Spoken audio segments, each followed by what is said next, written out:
Assalamualaikum warahmatullahi wabarakatuh. Perkenalkan, nama saya Esril Elrana Kasimah, absen 10 kelas 12 MIPA 5. Di sini saya ingin membahas peran pemuda dalam perubahan tata negara di Indonesia pada masa kemerdekaan.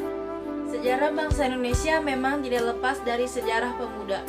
Setiap perubahan besar dalam perjalanan bangsa ini senantiasa diawali oleh para pemuda. Pertama, Budi Utomo pada tahun 1908, organisasi yang didirikan oleh pemuda-pemuda School of Leading for Inland Arsten atau TOFIA menginisiasi gerakan perkumpulan dana untuk membantu pendidikan Bumi Putra. Yang kedua, Kongres Pemuda atau yang lebih dikenal dengan Sumpah Pemuda yang berlangsung pada tanggal 28 Oktober 1928 menjadi momentum pemuda Indonesia untuk membawa bangsa dan negara ke gerbang kemerdekaan. Di saat yang sama, pemuda Indonesia berikrar untuk bersatu, meleburkan diri mereka menjadi satu nusa, bangsa, dan bahasa. Dari peristiwa tersebut, kita diajarkan tentang bagaimana mengelola perbedaan menjadi persatuan.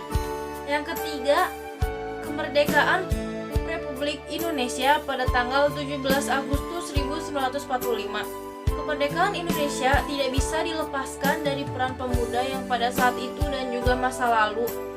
Pemuda-pemuda pada saat itu membawa nafas perjuangan yang terhubung dengan perjuangan pemuda-pemuda sebelumnya. Kemerdekaan Indonesia pada saat itu adalah hasil proses yang panjang untuk menjadi sebuah negara Indonesia. Yang keempat, pemuda di masa Orde Lama dan Reformasi. Peran pemuda pada saat itu sangat signifikan. Terlepas dari perdebatan yang mengikutinya, fakta mahasiswa yang tergabung dalam Kesatuan Aksi Mahasiswa Indonesia atau yang disebut KAMMI mampu mendesak pemerintah yang dianggap terlalu dekat dengan ideologi tertentu. Peristiwa reformasi juga tak kalah kurangnya peran pemuda.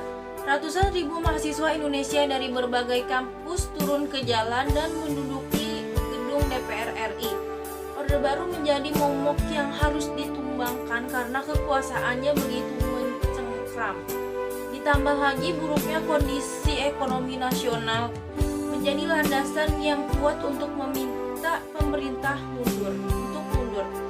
Setelah Orde Baru mengundurkan diri, bangsa Indonesia memasuki musim semi demokrasi yang ditandai dengan lahirnya Orde Reformasi. Pada saat pelaksanaan proklamasi kemerdekaan Indonesia, pemuda berperan mengamankan presiden dan wakil presiden agar tidak dipengaruhi oleh pihak Jepang dan sekutu dalam memproklamasikan kemerdekaan Indonesia.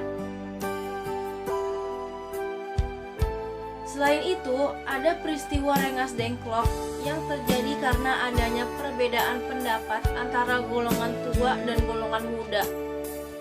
Golongan tua berpendapat bahwa pelaksanaan proklamasi dilaksanakan dengan PPKI agar tidak memancing konflik dengan Jepang. Tapi golongan muda tidak setuju karena proklamasi tidak ingin dipengaruhi oleh pihak yang tidak menghendaki kemerdekaan Indonesia. Walaupun Indonesia sudah merdeka, sebagai generasi muda kita harus memiliki tanggung jawab untuk menjaga keutuhan bangsa Indonesia. Ada beberapa hal penting yang perlu kalian lakukan sebagai generasi muda, diantaranya yang pertama, mengikuti ekstrakurikuler yang berhubungan dengan bela negara seperti pramuka, paskibra, PMR, dan lain-lain. Yang kedua, melestarikan kebudayaan Indonesia. Yang ketiga, menjaga kebinekaan Tunggal Ika. Yang keempat, menggunakan dan mencintai produk lokal. Yang kelima, membuat inovasi baru, dan masih banyak hal-hal penting yang lainnya.